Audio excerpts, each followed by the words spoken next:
Hi everyone. तो आज हम पढ़ेंगे पीएल सीक्वल प्रोसीजर्स होते क्या हैं। तो हम बड़े ही इजी वे में इसको समझने की कोशिश करेंगे विथ एग्जांपल। तो हम स्टार्ट करते हैं। मैं नेक्स्ट स्लाइड पर आ जाता हूँ। तो पीएल सीक्वल प्रोसीजर होते क्या हैं। सबसे पहली चीज़ तो ये है कि ये नेम्ड पीएल सीक्वल ब्लॉक हैं। ठीक है, एक एनोनिमस पीएल सीक्वल ब्लॉक रहता है जिसका कोई नेम नहीं रहता है। तो नेम्ड पीएल सीक्वल ब्लॉक्स का ये रहता है कि हम उसको कॉल कर सकते हैं, रीयूज़ कर सकते हैं अपने कोड, अपने प्रोग्राम में अगेन एंड अगेन। तो हमको again and again same process, same code write down करने की ज़रूरत नहीं है। वो ऑटोमेटिकली हम जब भी हमको यूज़ आएगा तो हम उसे कॉल कर सकते हैं। तो ये इसका बेनिफिट है। पीएल सीक्वल प्रोसीजर से हम करते क्या है। तो पीएल सीक्वल प्रोसीजर्स के थ्रू हम मल्टीपल डीएमएल ऑपरेशंस कर सकते हैं। लाइक हम अपडेट कर सकते हैं, इंसर्ट कर सकते हैं, डिलीट कर सकते हैं और मल्टीपल बिजनेस लॉजिक उसके अंदर लिख सकते हैं। अब बात आई कि फॉर एन एग्ज़ाम्पल मैं आपको समझाने की कोशिश करता हूँ कि एक रिक्वायरमेंट आया क्लाइंट की तरफ से कि हमको एक फॉर्म है हमारे पास, उस फॉर्म में एक बटन है, उस बटन से हम चाह रहे हैं कि एक क्लिक हो। तो उस क्लिक के टाइम उस फॉर्म में डेटा सेव हो, एट द सेम टाइम किसी थर्ड टेबल में भी डेटा सेव हो। और ये ऑपरेशन हम हर एक फॉर्म में करना चाहते हैं और हर एक फॉर्म का हम रिकॉर्ड एक टेबल में सेव करना चाहते हैं। कुछ ऐसा रिक्वायरमेंट है। तो उसके लिए इस प्रकार के रिक्वायरमेंट्स में हमारे पीएल सीक्वल प्रोसीजर्स काम आते हैं। तो अब हम समझते हैं कि इसको डिफ़ाइन कैसे किया जाता है, जो भी चीज़ें हैं। तो फर्स्ट ऑफ ऑल यहाँ लिखा हुआ है कि PL SQL procedure are similar to PL SQL blocks. ये सिमिलर रहते हैं पीएल सीक्वल ब्लॉक्स के, बट इसका it is named for a repeat usage. Repeatedly उसका यूज़ होता है प्रोग्राम के अंदर, इसलिए उसको एक नेम दिया गया है। सेकेंड पॉइंट हमारा है कि a procedure has a header and a body. तो एक प्रोसीजर का एक हेडर होता है, एक बॉडी होता है। तो हेडर में हम उसका नेम डालते हैं, यहाँ लिखा हुआ है जैसे हेडर में हम उसका नेम डालते हैं। और जो बॉडी होता है उसमें हम बाकी सारी चीज़ें अपना जो भी रहता है, वैल्यू पास करना और वेरिएबल्स बनाना और प्रोसेस लिखना, बाकी सब बॉडी पार्ट में आता है। बॉडी पार्ट में तीन चीज़ें आती हैं। डिक्लेरेशन सेक्शन जहाँ हम डिक्लेयर करते हैं अपने वेरिएबल्स, एग्जीक्यूशन सेक्शन जहाँ हमारा प्रोसेस लिखते हैं हम, और एक्सेप्शन हैंडलिंग सेक्शन जहाँ हम एक्सेप्शन हैंडल करते हैं। कोई भी एरर को काउंटर करने के लिए हम वहाँ कोड लिखते हैं, नहीं तो हमें पता ही नहीं चलेगा एरर कहाँ आ रहा है। तो उसको हम काउंटर करने के लिए एक्सेप्शन हैंडलिंग लिखते हैं। ठीक है, तो अब हम आगे बढ़ते हैं। पीएल सीक्वल प्रोसीजर लिखने का सिंटेक्स ये है। तो सिंटेक्स आप देख सकते हैं, क्रिएट और रिप्लेस। क्रिएट और रिप्लेस ये हम यूज़ कर भी सकते हैं और रिप्लेस और नहीं भी कर सकते हैं। करने से फ़ायदा ये है कि हम अपने प्रोसीजर को जब भी अपडेट करेंगे और इसी के साथ रन करेंगे तो वो सेव हो जाएगा। अगर हम इसे नहीं लिखते हैं तो हम उसे अपडेट नहीं कर पाएंगे, हमको डायरेक्टली प्रोसीजर को डिलीट करना पड़ेगा और फिर से नया क्रिएट करना पड़ेगा। तो क्रिएट और रिप्लेस हमारा उस काम आता है कि हम उसको बाद में अपडेट कर सकें। तो प्रोसीजर आगे बढ़ते हैं। प्रोसीजर नेम आता है। प्रोसीजर नेम जो भी हम देना चाहें XYZ, उसके बाद एक पैरामीटर, हम एक नहीं मल्टीपल पैरामीटर्स दे सकते हैं। राइट नाउ समझने के लिए एक पैरामीटर की जगह कहाँ रहती है वो हम समझ रहे हैं कि पैरामीटर यहाँ दिए जाते हैं। पैरामीटर के साथ हमको कौन सी वैल्यू उस पैरामीटर में आ सकती है वो भी डिफ़ाइन करना है। वो वेरकर आएगी कि वो नंबर आएगी कि क्या आएगा, ये हम उसमें डिफ़ाइन करते हैं। उसके बाद आता है ईज़, उसके बाद आता है डिक्लेरेशन सेक्शन। यहाँ हम डिक्लेयर करते हैं हमारे जो भी हमारे वेरिएबल्स हैं उसको हम यहाँ डिक्लेयर करते हैं। ठीक है, उसके बाद आते हैं हम बिगिन सेक्शन में। बिगिन सेक्शन में हम एग्जीक्यूटेबल सेक्शन होता है, इसमें हम जो भी प्रोसेस टास्क परफॉर्म करना चाह रहे हैं उसको यहाँ हम दिखाएंगे। डीएमएल ऑपरेशंस और जो भी हमारे ऑपरेशंस हमको करने हैं, जो भी हमारा बिजनेस लॉजिक है वो हम इस पार्ट में लिखेंगे रिक्वायरमेंट को फुलफ़िल करने के लिए। उसके बाद आता है एक्सेप्शन सेक्शन। एक्सेप्शन सेक्शन जो होता है इसमें हम एरर्स वगैरह को काउंटर करने के लिए कोड लिखेंगे। उसके बाद एंड होता है procedure name, with procedure name हम एंड कर सकते हैं, नहीं तो डायरेक्टली एंड भी कर सकते हैं। तो मतलब कि ये अच्छी आदत होती है कि हम ना एंड भी नेम से करें, क्योंकि ये कहीं ना कहीं हेल्प करता है हमें। ठीक है, तो आगे बढ़ते हैं, हम सीधा पहुंचते हैं अपना एसक्यूएल डेवलपर पर और देखते हैं कि क्या हम कर सकते हैं आगे एसक्यूएल डेवलपर पर। हम आ गए एसक्यूएल वर्कशॉप की शीट पर। तो अब हम समझते हैं कि वेट जस्ट अ सेकेंड, मैं इसको रेडी कर देता हूँ थोड़ा सा। चलिए, हाँ, तो मैंने क्या किया है कि दो टेबल हमने क्रिएट करके रखे हैं।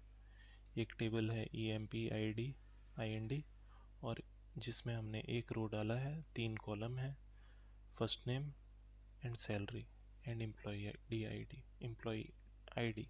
ओके, एक और हमारा टेबल हमने क्रिएट किया, इसमें 2 ही कॉलम रखे हैं, एम्प्लॉय ID में एम्प्लॉय नेम है और सैलरी में सैलरी है। अब मैं क्या चाहता हूँ कि जब इस टेबल का के ऊपर मैं ऐसा प्रोसीजर लिखूं कि वहाँ मैं एम्प्लॉय का नेम लिखूं,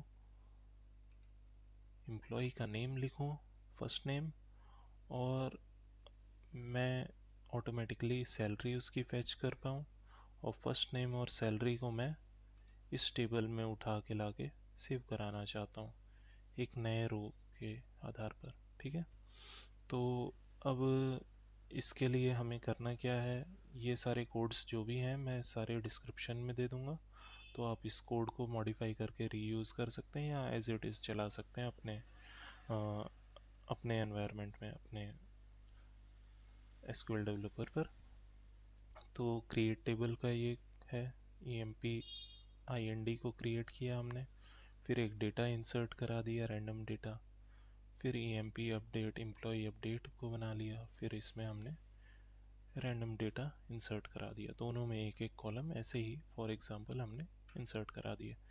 फिर हमारा प्रोसीजर का कोड यहाँ से चालू होता है, ये बैकस्लैश लगाया है, प्रोसीजर का कोड यही है, बैकस्लैश के अंदर ही है, इसको आप मिक्सअप मत कर लीजिएगा। ठीक है, इसको आपको सेपरेट रन करना है। तो क्रिएट और रिप्लेस प्रोसीजर, अपडेट एम्प्लॉयज़, तो हमने अपडेट एम्प्लॉयज़ हमारे प्रोसीजर का नेम दिया। फिर क्या था, हमारा पैरामीटर था, तो ये हमारा हो गया पैरामीटर, ये हमने एक पैरामीटर पास किया। इसमें क्या जा सकता है, इसमें सिर्फ var2 जाएगा, उसको छोड़ के कुछ और डेट नंबर ये सब नहीं जाएगा, एरर थ्रो कर देगा। डेट फिर भी पास हो सकता है क्योंकि वो सिंगल कोट्स के अंदर स्ट्रिंग फॉर्म में रहता है, नंबर पास नहीं होगा, वो एरर थ्रो कर देगा। ठीक है, तो यहाँ एक हमने पैरामीटर बना लिया, इस पैरामीटर में हमारा जो भी वैल्यू हम पास कराएंगे उसके आधार पर यहाँ हम एम्प्लॉय का नेम पास कराएंगे, उसके आधार पर हम फेच करेंगे एम्प्लॉय का सैलरी, और उसको हम ये एक वेरिएबल हमने डिफाइन किया है, इस वेरिएबल के अंदर हम सैलरी को फेच कराएंगे और फिर उसको दोनों को लेकर हम इंसर्ट कराएंगे हमारे एम्प्लॉयज़ अपडेट टेबल में। ठीक है, तो यहाँ हमने इसको डिफ़ाइन करने के बाद, वेरिएबल को डिफ़ाइन करने के बाद एक कर्सर बना लिया है। कर्सर क्या होता है ये आपको हमारी दूसरी वीडियोस में पता चल जाएगा। अगर आप मैं अगर PL SQL पर वीडियो बना रहा हूँ तो मैं ही समझता हूँ कि आपको SQL आता होगा, SQL की बेसिक नॉलेजेस आपको होगी, ये मैं समझता हूँ।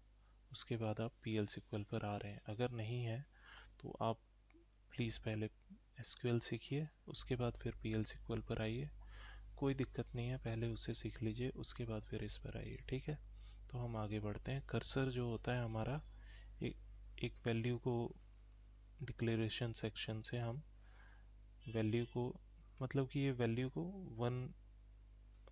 एक जगह से दूसरी जगह कोड के बीच में पास करने के काम आता है, फॉर योर रेफरेंस। और ये जो है वेरिएबल भी हमारा सेम ही काम करता है।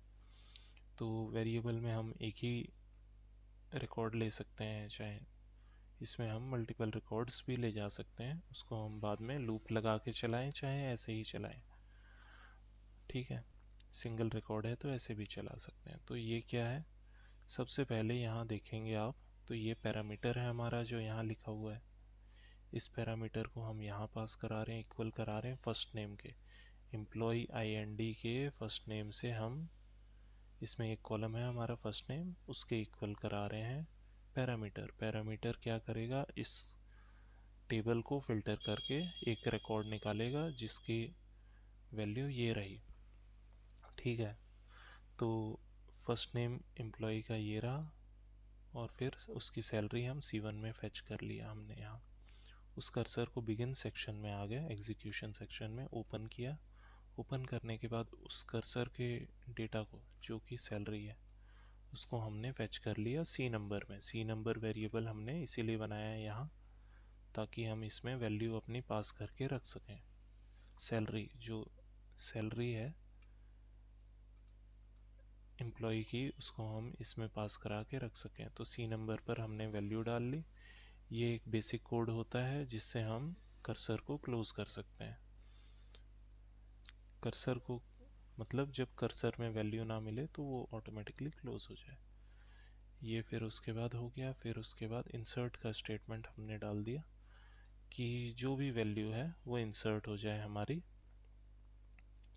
एम्प्लॉय अपडेट टेबल में। क्या वैल्यू इंसर्ट हो रही है, पहला ये जो पैरामीटर हमारा ऊपर से आया था एम्प्लॉय नेम, वो हुआ, और सेकंड कॉलम हमारा गया जो कि सैलरी है, जो कि C1 से फेच होके यहाँ आई है C1 में, वो C नंबर में गई और वो हमारा यहाँ हो गया। तो ये वैल्यूज़ हम इंसर्ट करा दिए और फिर कमिट करा दिए। कमिट इसलिए यूज़ होता है कि सारे स्कीमा में वो अपडेट जो भी हुआ है वो विजिबल हो। अदरवाइज़ समटाइम्स वो उसी सेशन पर रहता है, और जैसे ही आप क्लोज़ करेंगे और वापस जाएंगे उस सेशन पर, आप न्यू पेज ओपन करेंगे, रिकनेक्ट करेंगे, तो फिर आपको वो डेटा दिखेगा ही नहीं। तो कमिट कराना ज़रूरी है, तो आप कमिट करा देंगे। उसके बाद फिर यहाँ वो अपडेट का कमांड चल गया, कमिट हो गया, कर्सर क्लोज हो गया, क्लोज C1, कर्सर का नेम हमारा CL है, C1 है। तो फिर उसके बाद एक्सेप्शन हैंडलिंग के लिए ये कोड लगेगा, एक्सेप्शन रेज एप्लीकेशन एरर होगा, और यहाँ हम कुछ भी लिख सकते हैं। फॉर एग्ज़ाम्पल मैं इन सब को हटा दूँ यहाँ से, और सिर्फ मैं एक एरर रेज करना चाहूँ कि this and that procedure is giving wrong output like this, I can put anything over here। तो ये SQL ERRM, ये हमारा एरर मैसेज रहता है, ये हमारा प्रिंट हो जाएगा इसके अंदर, तो हम एरर को समझ पाएंगे। अब हम इस प्रोसीजर को जल्दी से कंपाइल कर देते हैं। हमने इसे कंपाइल कर दिया, रिज़ल्ट क्या निकला, procedure update employees compiled. Okay, then हम आ गए एग्जीक्यूट सेक्शन में। ये हमारा प्रोसीजर यहाँ एंड हो गया, कंपाइल हो गया। अब ये क्या है कि एग्जीक्यूट करने के लिए प्रोसीजर को हमारा एक कमांड रहता है एग्जीक्यूट, तो हम इसको एग्जीक्यूट करेंगे। बीच में हम ये नेम पास कर रहे हैं पैरामीटर के लिए, ये हमारा प्रोसीजर नेम है, ये हमारा पैरामीटर है। इस पैरामीटर को पास करेंगे तो इस टेबल में अभी एक रिकॉर्ड है, यहाँ एक और रिकॉर्ड आएगा स्टीवन के नाम से। स्टीवन उस टेबल में है, हमारे दूसरे टेबल में प्रेजेंट है, आप यहाँ देख सकते हैं। स्टीवन का नेम और स्टीवन की सैलरी जो है ये उठ के आएगी एम्प्लॉय अपडेट टेबल में। ये हमारा रिक्वायरमेंट था, ठीक है।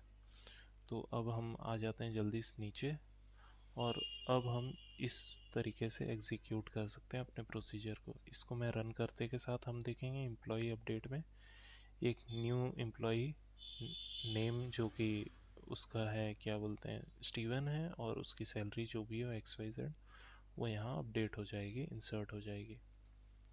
ये हमारा प्रोसीजर चल गया। अब हम यहाँ रन करेंगे तो हम देख सकते हैं कि यहाँ एक नया रिकॉर्ड आ गया है स्टीवन के नाम से। तो बेसिक प्रोसीजर था, यही तरीका है। ये कोड सारे मैं डिस्क्रिप्शन में डाल दूँगा, और आप thank you for watching, and please do like and subscribe, or thanks a lot, bye bye, have a nice day।